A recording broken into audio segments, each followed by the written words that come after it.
Rasulullah SAW bersabda, perbanyakkanlah ingat pemutus kelazatan. Yang ini kematian. Hadis ni riwayat An-Nasa'i, Imam Tirmizi, Imam Ibn Majah, Imam Ahmad Hanbal.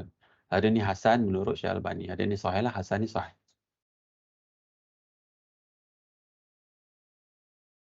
Jadi di sini kita sedang praktis lah hadis ni.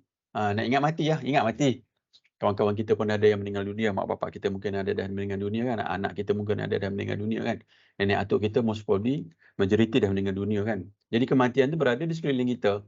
Cuma kita je tak prime otak kita kan, sebab kematian ni tengok Nabi kata apa, perbanyakkanlah ingat kelazatan lah, pemutus kelazatan. Kita dunia ni memang benda yang lara lah. Yalah kerja ni bersemangatlah kerja kan, memanglah kerja ni tak lara pun. Maksud saya tak lara dari sudut sebab kita kerja ni kadang-kadang niat kita mungkin mungkin baguslah nak cari rezeki, nak cari duit, boleh bersedekah semua kan, tapi ada mungkin tak niat macam tu. Dia pergi kepada lara juga, tapi ada mungkin yang tak lara. Cuma bila kita ingat tentang kematian ni, kita akan alamak, tengah kita syok buat benda-benda yang tengah buat maksiat kan. Rokok ke apa, orang kata alamak ingat mati. Turn off betul lah pakcik ni kan.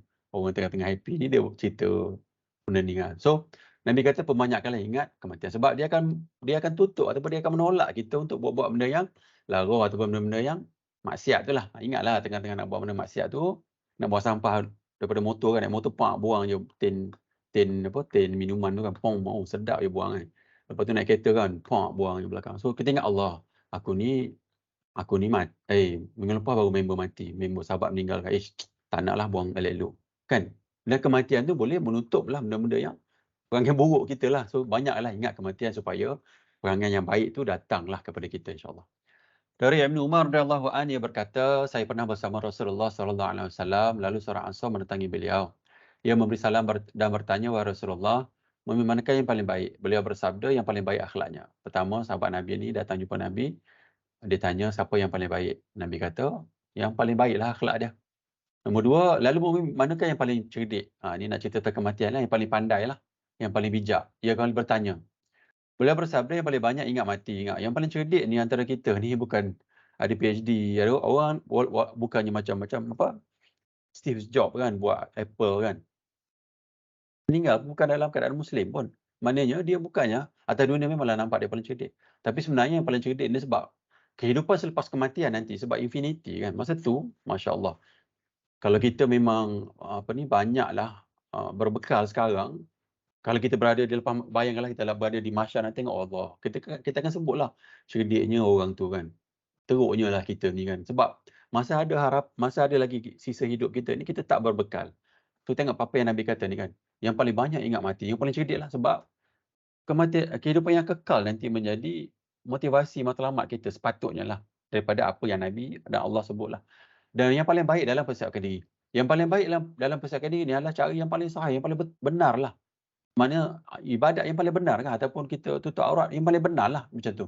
Kalau kita berakhlak yang paling ikut sahih lah, ikut pada apa yang akhlak ni, apa yang Nabi buat. Kadang-kadang akhlak Nabi buat tu nampak negatif di kalangan manusia, contoh macam tadi nahi mungkar kan.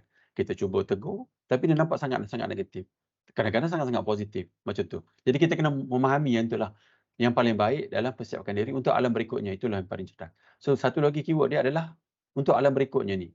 Actually planning kita ni adalah selepas mati yang paling penting, sebab ada hadis yang saya dah tunjuk itu hadis tu, tapi saya cakap je lah. Yang hadis yang Allah ambil orang yang paling teruk atas dunia ni, yang paling seksa, yang paling merana atas dunia ni, Allah celupkan sekejap dalam syurga, dan Allah tarik balik. Allah tanya ni, ingat lagi tak apa yang berlaku atas dunia? Tak ingat dah. Tak ingat dah apa yang berlaku atas dunia yang teruk tu. Maknanya, dunia hari ni, kepayahan kita ini kan, yang kita duduk kena hentam ataupun kita happy sepanjang masa. Bila masuk kat mahsyar nanti, tak ingat dah atas dunia ni. Yang kita ingat seperti mana yang Allah rekodkan dalam Quran, kita sedang menyesal nak kembali kepada dunia. Jadi hari ni kita naklah bagi saranan dan juga peringatan. Setiap minggu ni kita ingat supaya adalah peringatan tu kan. Dan saya pun nak pahala dan rakan-rakan dapatlah hadis ni balik rumah kan, cerita kat mak, cerita kat ayah, cerita kat suami, cerita kat isteri, cerita kat anak-anak Allah. Saya pun dapat manfaat ni, rakan-rakan pun dapat manfaat ni insya-Allah. So ini perjalanan kita 9.30 lah. Kita berada di alam dunia dekat sini, kita menuju perjalanan yang sangat panjang. Kita naklah sementara masih berbekal, masih ada lagi bekal sisa hidup ni kan, rakan-rakan yang lebih muda daripada kita pun dah meninggal dunia pun ada kan. Jangan kita terpesona lah kalau kita tengok Jabatan Statistik kan, berapa average umur orang Melayu orang Malaysia kan.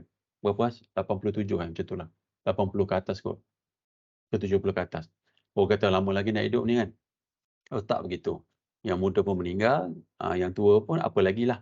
Ada ingatlah, Allah bagi kita peringatan-peringatan kematian kan, tengok uban, tengok perut kita belah ke depan yang lagi kan. Tengok lutut pernah sakit kan. So benda-benda tu adalah peringatan kepada kita yang kita menuju kematian. Dan kita berbekal lah, maksud dia berbekal benda yang sahih lah. Jangan buat benda-benda yang syirik. Ambil yang paling sahih.